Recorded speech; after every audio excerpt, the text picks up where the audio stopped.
नमस्कार, आप देख रहे हैं न्यूज 18 स्पेशल और मैं हूं आपके साथ विभा उपाध्याय। 12 मई 2018 को बड़े तामझाम के साथ जो रिश्ता बना था 16 महीने में दम तोड़ गया। आज नौबत ये आ गई कि सियासत के सबसे बड़े घराने की बड़ी बहू रोते बिलखते ससुराल की चौखट से बाहर आ गई। लालू की बड़ी बहू ने 20 कदम में ही सपनों के उस महल को छोड़ दिया। लालू राबड़ी की बड़ी बहू के 20 कदम का वो पहला कदम। ऐश्वर्या के पहले कदम में दरार के आंसू, दूसरे कदम में साथ छूटने का गम, तीसरा कदम तेज प्रताप से तलखी का, चौथा कदम रिश्तों की खटास का, पांचवा कदम उस साथ का जो नहीं निभ सका, छठा कदम उन 16 महीनों की टीस का, सातवां कदम ससुराल से नाता छूटने का, आठवां कदम 16 महीनों का साथ छूटने का, नौवां कदम ऐश्वर्या के अकेले पड़ जाने का, 10वें कदम में सिर्फ तन्हाई है साथ, 11वां कदम तकरार से तलाक तक, 12वां कदम ब्याह से विरह तक, 13वें कदम में लाडो ने मायके की ओर रुख कर दिया, 14वां कदम ससुराल का जो रास न आया, 15वां कदम तेज प्रताप का जो समझ ना सके, 16वां कदम तसल्ली का, 17वां कदम 7 जन्मों का रिश्ता 16 महीने में छूटने का, 18वां कदम दहलीज के बाहर दुल्हन का, 19वां कदम चौखट के बाहर खटपट का और 20वां कदम ससुराल का साथ छूटने का।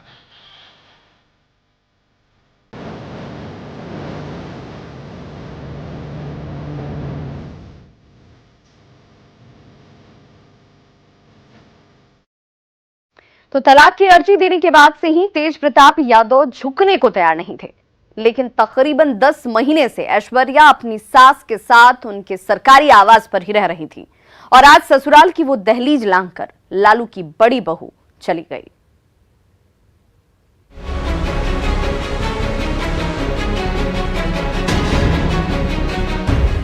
लालू की बहू ऐश्वर्या ने लांघी ससुराल की चौखट, वो भी रूंधे गले और आंखों में सैलाब लिए। बेहद सादगी के साथ उस दहलीज से कदम बढ़ाया जहां कभी रोशनी और खुशियों के पटाखे जलाकर गले लगाया गया था।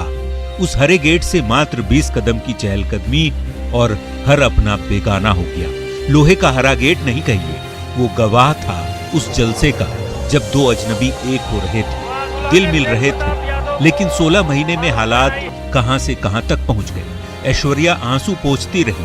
बहू क्यों रो रही है मालूम सभी को है, मगर रिश्तों की नाजुक डोर आंसुओं की धार में और कमजोर हो चली है। आखिर उस हरे गेट के पीछे क्या हुआ, क्या बात हुई, बेहतर ऐश्वर्या या राबड़ी ही बता पाएंगी।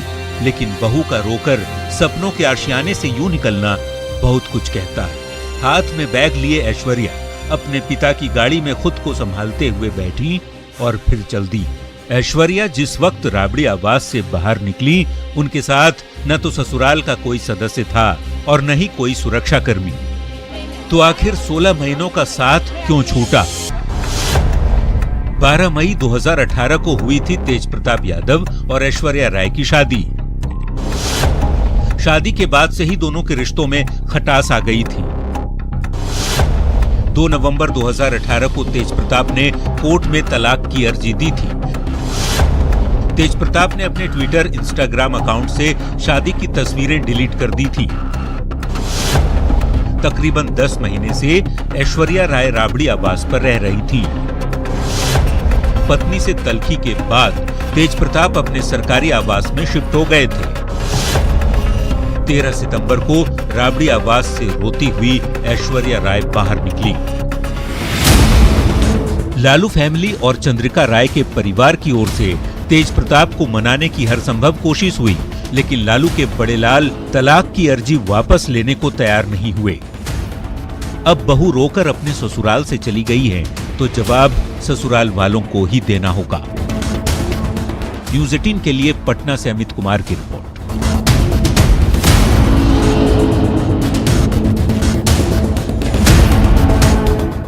तो लालू राबड़ी की बड़ी बहू ऐश्वर्या राय आज अचानक से अपने ससुराल से रोती बिलखती निकली और अपने पिता चंद्रिका राय की गाड़ी में बैठकर चली गईं। क्या वजह रही, क्यों ऐश्वर्या राबड़ी आवाज से रोती हुई निकली, संवाददाता अमित कुमार ने जायजा लिया। लालू राबड़ी देवी के बड़ी बहू और इस घर की इकलौती बहू ऐश्वर्या राय आज अचानक से इस घर की दहलीज को लांघी। रोते बिलखते वो अपने पिता की गाड़ी में बैठी और उसके बाद वो कहीं चली गई। क्यों वो रो रही थी, क्या वजह रही, जो अब तक पिछले 1 साल से जब से तेज प्रताप से उनका अनबन हुआ, तेज प्रताप उनसे तलाक की मांग लेकर के कोर्ट गए और यह मामला जो है कोर्ट में सुनवाई के अधीन है। और इसके बावजूद जो ऐश्वर्या लगातार धैर्य के साथ राबड़ी देवी के इस आवास पे रह रही थी, वो अचानक से रोती बिलखती क्यों यहाँ से निकली, क्यों उनके पिता का जो गाड़ी है वो घर के अंदर नहीं गया। अमूमन देखा जाता है कि जब भी इस घर के कोई सदस्य कहीं जाते हैं तो गाड़ी इस गेट के अंदर जाती है और अंदर से ही बैठ करके, चाहे तो राबड़ी देवी हो, लालू प्रसाद यादव हो, मीसा हो, तेज प्रताप हो या तेजस्वी हो, जो भी इस घर से निकलते हैं गाड़ी अंदर जाती है और गाड़ी में बैठ करके वो निकलते हैं। लेकिन आज ऐसा क्या हुआ कि गाड़ी को अंदर जाने की अनुमति तक नहीं मिली और क्या वजह रही कि जो ऐश्वर्या है वो रहते हुए इस घर से निकली हैं और अपने पिता के घर भी नहीं गई हैं। क्योंकि उनके पिता के घर भी जब हम गए तो वहाँ पे जो है ये कहा गया कि ऐश्वर्या यहाँ नहीं आई है। चंद्रिका राय और उनकी पत्नी जो है पूर्णिमा राय वो घर में मौजूद। तो ऐश्वर्या और तेज प्रताप के मसले पर जन अधिकार पार्टी के संरक्षक पप्पू यादव का बयान सामने आया। पप्पू यादव ने कहा कि जिस घर में बेटी की इज्जत नहीं होती वहां धन और मान सम्मान दोनों नहीं होता।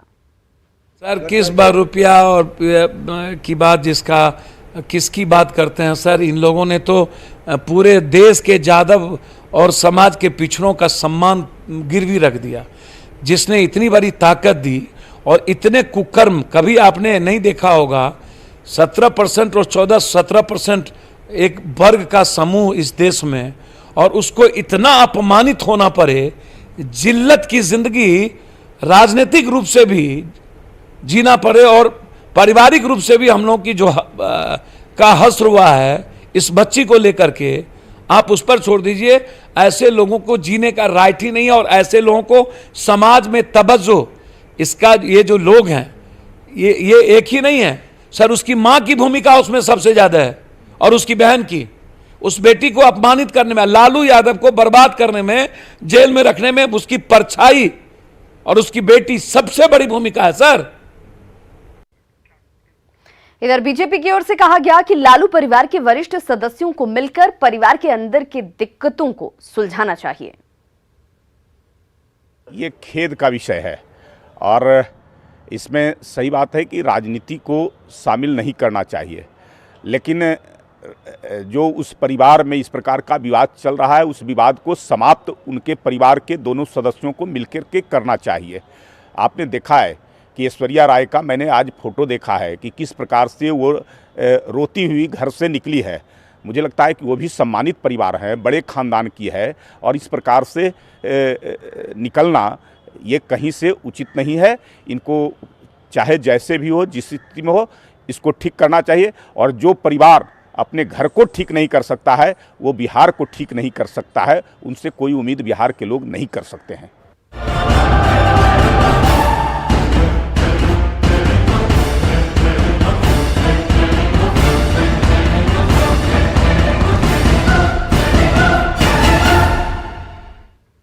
और चलिए अब आपको लिए चलते हैं कटिहार, जहां साधु के वेश में आए 2 ठगों ने एक घर को लूट लिया।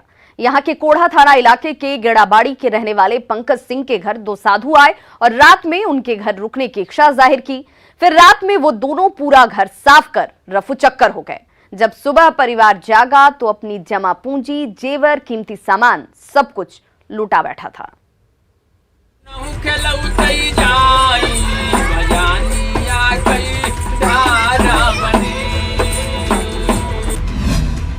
साधु के वेश में ठगहारे आए, भजन कीर्तन खूब सुनाए, खुद को पुराना रिश्तेदार बताए, रात में लिट्टी चोखा खिलाए, परिवार को नशे की नींद सुलाए और घर लूटकर कंगाल बनाए। एक कलयुग ऐसन देखा दुलही गौने कहा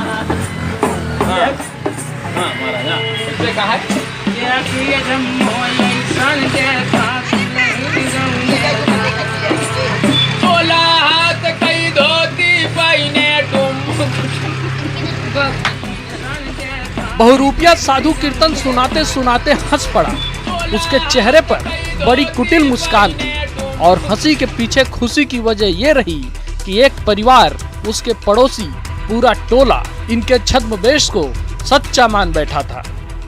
टोला पड़ोसी देख नया वहीं उन्हों खेलौतई जाई भजानिया कई धारा बने। न सिर्फ एक परिवार बल्कि पूरा मोहल्ला इनके भजन के भक्तिमय माहौल में मंत्रमुग्ध हो चुका था, जैसे कोई मोहनी मार दी गई हो। बहुरूपिया दरवेशों ने अपने भजन कला का मनमोहक प्रदर्शन तब तक जारी रखा जब तक सभी को यकीन नहीं हो गया कि हाँ, ये सच में साधु ही हैं। घुमक्कड़ बैरागी, अब इन्हें माया से कोई मोह नहीं रहा। पहले उन कई